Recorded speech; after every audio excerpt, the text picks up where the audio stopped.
जी हाँ दोस्तों, नमस्कार। मैं आपके बीच में उपस्थित हूँ आपके channel GS point by Rakesh sir पे।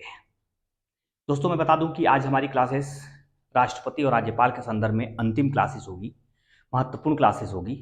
और आज हम राष्ट्रपति के विशेषाधिकार के बारे में बात करेंगे, राष्ट्रपति की विशेषताओं के संदर्भ में बात करेंगे, राष्ट्रपति के जीवन से संबंधित विविधताओं के बारे में बात करेंगे और आज हम राष्ट्रपति राज्यपाल के पाठ्यक्रम को समाप्त करेंगे। तो इस तरह से आज का वीडियो कितना इंपॉर्टेंट होगा आप इसे समझ सकते हैं। अब तक राष्ट्रपतियों के जीवन काल से लेकर और कार्यकाल तक जो ज्यादा महत्वपूर्ण प्रश्न रहे हैं वो क्या क्या पूछे जाते हैं और कौन सी बातें राष्ट्रपति और राज्यपाल के संदर्भ में ज्यादा महत्वपूर्ण है, हम उन्हीं बातों को लेकर आज आपके बीच में उपस्थित हैं। दोस्तों मैं बता दूं कि आज हमारी जो हेडिंग दिख रही है वो स्पेशली कह रही है कि राष्ट्रपति का विशेषाधिकार, यानी कौन ऐसी विशेष अधिकार है जो राष्ट्रपति को मिली हुई है, राज्यपाल को मिला हुआ है, लेकिन भारत में दोस्तों अन्य लोगों को नहीं मिला हुआ है। अगर मैं यहां हेडिंग डालने का प्रयास करूं तो मैं कहूंगा राज्यपाल का विशेषाधिकार। दोस्तों इधर हेडिंग डालने का मेरा सिर्फ और सिर्फ ये नजरिया था कि मैं सिर्फ राष्ट्रपति के विशेषाधिकार को नहीं पढ़ाऊंगा बल्कि राज्यपाल के भी विशेषाधिकार को पढ़ाऊंगा। सिर्फ राष्ट्रपति की विविधताओं को नहीं बताऊंगा बल्कि राज्यपाल की भी विविधताओं को बताऊंगा।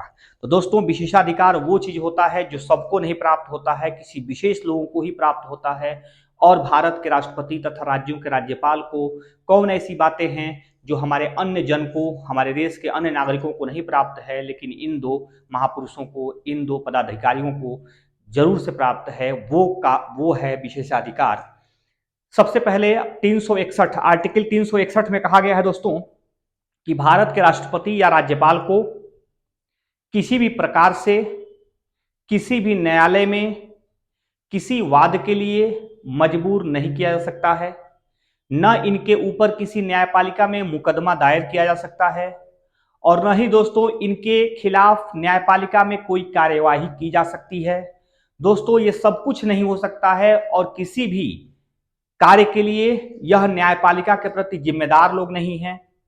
मतलब कि भारत का कानून राष्ट्रपति और राज्यपाल तक नहीं पहुंच पाता है, भारत के कानून के हाथ राष्ट्रपति और राज्यपाल तक नहीं पहुंच पाएंगे, अर्थात न कोई दंडित कार्यवाही हो सकती है और न ही इन लोगों के खिलाफ न्यायपालिका द्वारा कोई गिरफ्तारी का आदेश जारी हो सकता है।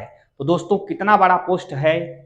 भले ही हम राष्ट्रपति और राज्यपाल को छोड़ दें तो बड़े पोस्टों पर आसीन चाहे प्रधानमंत्री हों या उपराष्ट्रपति जी हों या मुख्यमंत्री हों या अन्य वरिष्ठ गण हों, उन सबके ऊपर कानूनी कार्रवाई हो सकती है और इजिली वे में कानूनी कार्रवाई हो सकती है, क्योंकि हमारा कानून सबको बराबर मानता है सिवाय राष्ट्रपति और राज्यपाल को छोड़कर।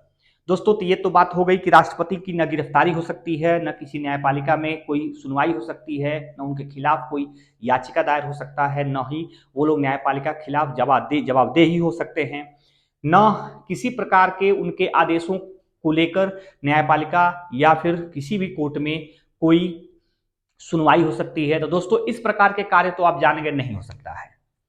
लेकिन एक काम जो राष्ट्रपति और राज्यपाल के नाम पर किया जा सकता है, न्यायिक काम किया जा सकता है, वो है दोस्तों व्यक्तिगत हैसियत के किसी कार्य को लेकर राष्ट्रपति या राज्यपाल पर 60 दिन की पूर्व सूचना देकर सिविल कार्रवाई की जा सकती है। दोस्तों आप इसको नोट कर लीजिएगा, स्पेशली तौर पर मैं आपको बता रहा हूं कि व्यक्तिगत हैसियत के किसी मामले को लेकर राष्ट्रपति जी या राज्यपाल जी इनके ऊपर 60 दिन पूर्व कोई सूचना देकर न्यायपालिका द्वारा किसी प्रकार की सिविल कार्रवाई की जा सकती है। और सिविल कार्रवाई में दोस्तों गिरफ्तारी नहीं होती है, सिविल कार्रवाई में दंडित अपराधी के जैसा व्यवहार नहीं होता है, इसलिए किसी निजी संपत्ति, उनके भाइयों के संपत्ति के बंटवारे को लेकर या शादी विवाह तलाक इत्यादि को लेकर किसी विषय को मामला बनाकर यदि कोई न्यायपालिका में जाना चाहता है, राष्ट्रपति और राज्यपाल के खिलाफ जाना चाहता है, तो दोस्तों मैं बता दूं कि वहां न्यायपालिका चाहे तो 60 दिन पूर्व सूचना देकर ऐसी कार्रवाई कर सकती है। याद रखेंगे, 60 दिन पूर्व सूचना देकर।